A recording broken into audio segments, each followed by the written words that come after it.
Eh, Ngibalalelile bekhuluma, ngababuka benza, ngangaphendula, ngangasho lutho ngesikhathi bekhuluma, ngangenza lutho futhi sebenzile.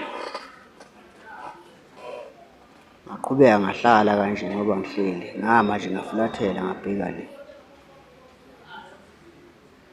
Ngaphika ngokuthi ayikho into engiphoqa ukuthi ngiphendule ngoba awukho umbuzo osabhekene nami, kwaba kushilo. Ngaphinde ngaphika ngokuthi kwase bekwenzile, akukho mina engingakwenza, akukho nengisafisa ukukwenza lokhu asebekwenzile. Yazi ngobani? Ngoba yonke into inesikhathi sayo. Ubayeke benze noma yini phambi kwakho uma kuseyisikhathi sakho. Wena ulinde esakho isikhathi uyokwenza.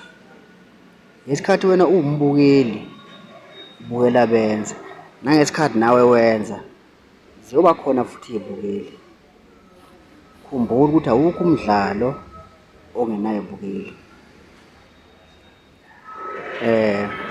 Ngiqonde ukuthi uma wenza into ungenzeli ukubukwa umuntu ngokuthi wenza into ngoba usubone yena eyenza, usuyenza ngesimo sokuthi ufuna ukukhombisa yena nawe uyakwazi ukuyenza leyo nto leyo. Ngoba uzongenza into e-right ngoba yena uyenze ngoba seyiplanile kuyisikhathi sakhe. Wena wenza ngoba ufuna ukuthi awufuni ukuthi akuhlule. Uzokuhlula ngoba yena wenze eplanile, wena wenzele yena.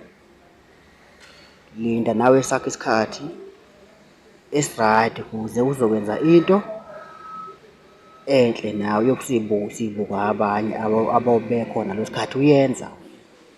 Ngalesi sikhathi eyenza yena naye ibukiwe abantu abakhona ngalesi sikhathi eyenza. Uma umuntu funda ukulinda isikhathi sakho ey'ntweni zakho ungachamazeli, funda ukuhlela impilo yakho. Ungenzi izinto u-under pressure ngoba uzokwenza izinto ezingekho right, uzobe uy'sole wena ngelinye ilanga.